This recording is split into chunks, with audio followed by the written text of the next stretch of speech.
Olá, meus queridos amigos, tudo bem com vocês? Bacana? Que bom! Estamos de volta então para analisarmos mais questões de direito tributário. Esse é o meu canal aqui no YouTube, professora Luciana Batista. Tem aí também o meu e-mail, se precisarem entrar em contato comigo, professoralucianabatista@hotmail.com, ok? Vamos analisar hoje uma questão interessante, um tema super importante, que é a questão da competência tributária. Vamos lá? Então, a questão cobrada na prova de procurador da Fazenda Nacional, elaborada pela ESAF, agora no ano de 2015, sobre a competência tributária prevista no CTN, assinalar a opção incorreta. Nós vamos ter várias opções aí para escolhermos a incorreta. Enfim, antes de ingressarmos nessas opções, eu quero conversar com os senhores sobre o tema da competência tributária, tá? A gente analisar o conceito, características da competência, enfim, conforme a previsão aí dessas características no CTN e também na Constituição Federal. Então, volta aqui e aí nós vamos primeiro, então, fazermos esta análise geral sobre o tema e depois a gente volta analisando cada opção, tudo bem? Então, vamos lá. Anotem para mim, por favor, competência tributária, o tema, então, da competência tributária. Qual é o conceito de competência tributária? Conceito. Quando a gente fala em competência tributária, nós estamos falando do poder de legislar sobre tributo, tá? Poder de legislar. Este poder é previsto na Constituição Federal e quem detém o poder de legislar, tranquila essa questão, não é? Quem detém o poder de legislar no Estado brasileiro? Ora, as pessoas políticas que compõem a federação. União, Estados, Distrito Federal e municípios. Então, vamos anotar? A competência é o poder de legislar sobre tributo, ok? Competência tributária, bacana, poder de legislar sobre tributo, previsto este poder na Constituição Federal. E claro que tem que ser previsto na Constituição, não se esqueçam disto. Não há competência prevista no plano infraconstitucional. Claro que pode haver previsão nas constituições dos estados, na lei orgânica do município, mas desde que esteja de acordo com o texto constitucional, ok? Então a competência é matéria, é isso que eu quero falar. É matéria constitucional e tem que ser, porque é na Constituição que nós encontramos o poder de tributar. A competência é uma parcela deste poder. A Constituição, ela prevê o poder de tributar no Estado brasileiro, olha que interessante, e reparte este poder, partilha este poder entre as pessoas políticas que compõem a federação. Justamente por sermos um Estado federativo, a Constituição precisa, então, prever o poder de tributar e repartir este poder entre as pessoas políticas que compõem a federação. Por quê? Para lhes garantir autonomia financeira. Não adianta no Estado federativo somente autonomia política e administrativa. É preciso que os entes também tenham autonomia financeira. Sendo o tributo a principal fonte de receita pública, então a Constituição prevê o poder de tributar e reparte este poder entre as pessoas políticas que compõem a federação. Então a Constituição prevê alguns tributos, como da competência da União, exemplo, imposto de renda, outros tributos da competência dos estados, como, por exemplo, o ICMS, outros tributos também da competência do Distrito Federal, que na verdade vai acumular a competência estadual e municipal, e outros tributos na competência dos municípios, como contribuição de iluminação pública. Então a Constituição prevê o poder de tributar, reparte esse poder entre as pessoas que compõem a federação. Ok? Vamos avançar. Então a competência pode ser alterada? Claro, mas desde que seja por, evidentemente, emenda à Constituição. E desde que não traga agressão ao princípio federativo. Não pode haver supressão, por exemplo, de competência de algum ente de forma a inviabilizar sua autonomia financeira, porque isso agride o princípio federativo. Então, a emenda à Constituição, nós sabemos, a emenda deve respeitar as cláusulas pétreas. Artigo 60, parágrafo 4º da Constituição Federal. Ok? Então, a competência matéria constitucional é o poder de legislar, previsto, então, na Constituição Federal. Quem tem competência? União, estados, Distrito Federal e municípios, as pessoas políticas que compõem a federação. A competência pode ser alterada por emenda à Constituição. Só para dar um exemplo para os senhores. Nós tivemos, com a emenda 39 de 2002, um acréscimo à competência dos municípios e do Distrito Federal, com a previsão da contribuição para o custeio do serviço de iluminação pública. Ok? Então, a competência pode ser alterada, mas nunca para suprimir ou extinguir a autonomia financeira de algum ente, porque o princípio federativo, cuja base é a autonomia, é cláusula pétrea. Bacana? Então, vamos lá. Quais são as características da competência tributária?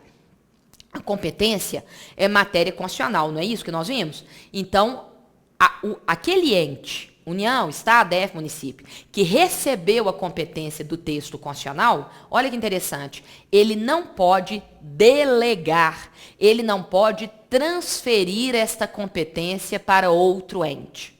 Então, nós falamos que a competência é um poder indelegável, indelegável. Não vamos, já anoto para os senhores, olha só, não vamos confundir esta característica da competência, repetindo mesmo, a competência é o poder de legislar, não vamos confundir essa característica da competência de ser um poder ser o poder de legislar com o poder, não vamos confundir esse poder de legislar com o poder de cobrar, arrecadar e fiscalizar. Os atos de cobrança, arrecadação, fiscalização do tributo, execução de normas, de decisões, no cumprimento dessas funções, isto é o que nós vamos chamar de capacidade ativa. A capacidade ativa, poder de cobrança, arrecadação, fiscalização, aí sim, estes poderes podem ser delegados de acordo com o CTN, artigo 7º do CTN, esses poderes podem ser delegados para pessoa jurídica de direito público, tá? Pessoa jurídica de direito público, ok? Podem cobrar, arrecadar, fiscalizar. Mas, então eles vão exercer a capacidade ativa. A capacidade ativa é um poder delegável. Então, um exemplo, a União pode legislar sobre as contribuições especiais do artigo 149 da Constituição e delegar os atos de cobrança, arrecadação, fiscalização para uma pessoa jurídica de direito público, exemplo, uma autarquia. Mas ela, evidentemente, não vai poder o quê? Legislar. Porque legislar é um poder político. Quem tem esse poder? Somente as pessoas jurídicas, as pessoas políticas que compõem a federação. Tá? Então, anotem para mim, por favor, a competência tem por característica ser um poder indelegável, tá? Quanto a isto, não há exceção. Não vamos confundir com a possibilidade de delegação da capacidade ativa, tá? A capacidade ativa, atos de cobrança, arrecadação, fiscalização, a capacidade ativa é um poder delegável. Isso está previsto no artigo 7º, importantíssimo artigo 7º do Código Tributário Nacional, ok? Há uma discussão no Supremo Tribunal Federal se pessoas jurídicas de direito privado poderiam exercer a capacidade ativa, na ADI 4067. Mas não há um julgamento final sobre a matéria. Enquanto isso, é bom os senhores saberem, acompanharem a DI 4067, mas em provas fechadas, vamos adotar a literalidade do CTN. Quem pode exercer a capacidade ativa, somente pessoa jurídica de direito público, tá? O artigo 7º nos diz que os atos de arrecadação, a mera arrecadação, podem ser transferidos para pessoas, podem ser exercidos por pessoas jurídicas de direito privado. Só a arrecadação, o encargo de arrecadar. Basta pensarmos aí nos bancos que mantêm convênios com as secretarias de Fazenda para realizarem a arrecadação de tributos, ok? Quando há a delegação da capacidade ativa, que são os atos de cobrança, arrecadação, fiscalização, inclusive levar essa cobrança até a fase de execução fiscal. Por isso que o Código diz que somente pessoa jurídica de direito público. Muito bem. Quando há a delegação da capacidade ativa, artigo 7º do Código Tributário Nacional, há também a transferência das garantias e dos privilégios processuais. Tá? Aquela pessoa que detém a competência, se ela delega os atos de cobrar, arrecadar, fiscalizar, ela transfere também as garantias e os privilégios processuais que ela detinha, ok? Outra característica importante da competência é que a competência é de exercício facultativo.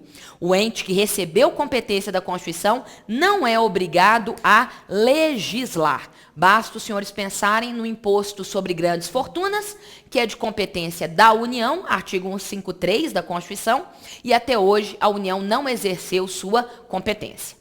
Então, a competência é um poder indelegável, é de exercício facultativo. Outra característica, não se perde a competência pelo decurso do tempo.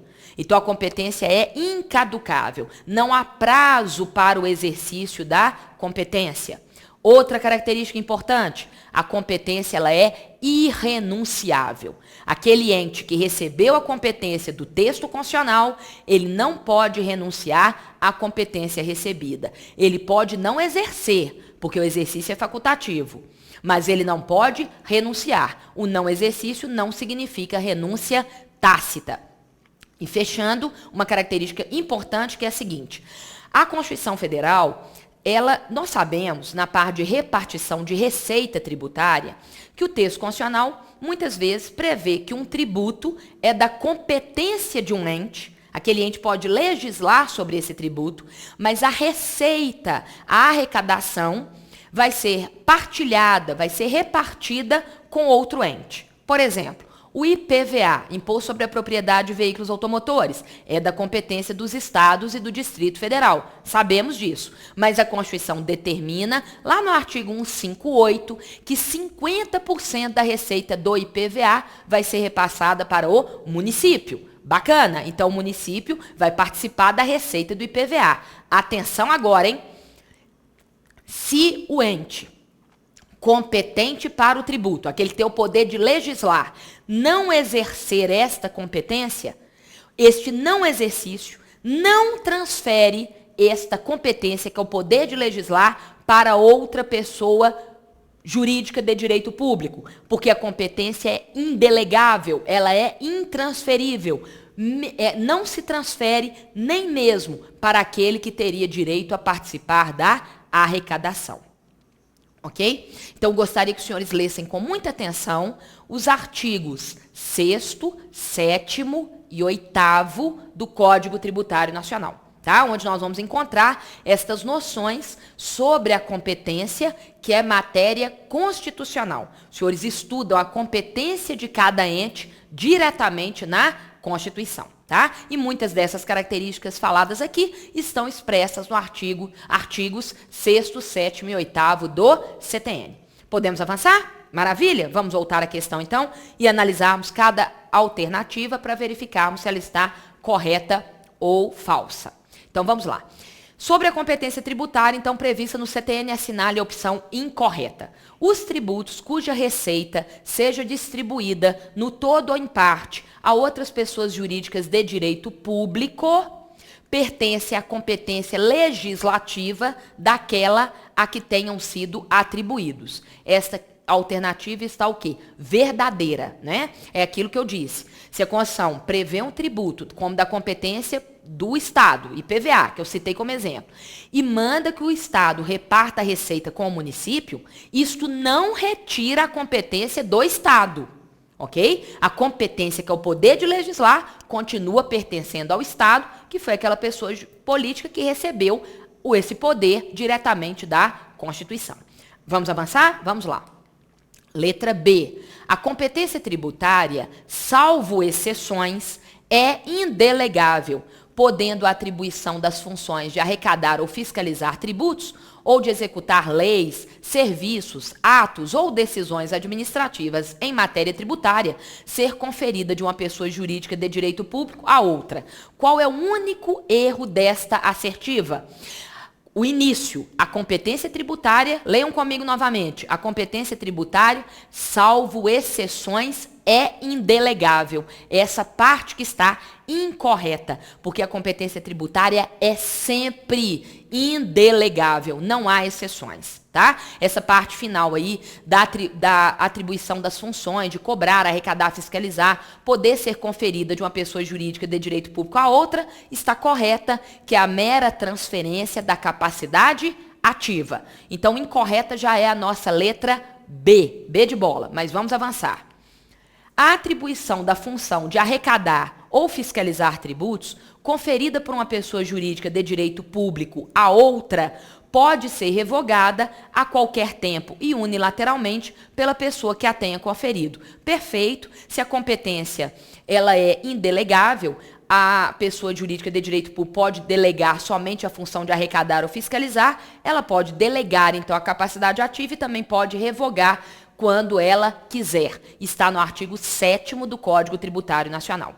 Avançando, a atribuição das funções de arrecadar tributos pode ser cometida a pessoas jurídicas de direito privado. Perfeito, que é meramente a função arrecadatória. Também está no artigo 7º do CTN. Isso não quer dizer que ela possa exercer todos os atos de cobrança, fiscalização do tributo, autuação, inclusive cobrança judicial, porque aí, pelo Código, somente pessoa jurídica de direito público. Avançando, a atribuição das funções de executar leis, serviços, atos ou decisões administrativas em matéria tributária, conferida por uma pessoa jurídica de direito público a outra, também confere as garantias e os privilégios processuais que competem à pessoa jurídica de direito público que a cometeu. Maravilha, a transferência da capacidade ativa transfere também as garantias e os privilégios processuais, artigo 7º do Código Tributário Nacional. Então, a incorreta ficou a nossa letra B. Tudo bem? Letra B. Muito obrigada pela atenção, ótimos estudos para os senhores. Tem aí a minha fanpage no Facebook, professora Luciana Batista, onde os senhores também podem me acompanhar e a gente coloca outras questões comentadas lá também, tá bom? Muito obrigada e até breve. Tchau.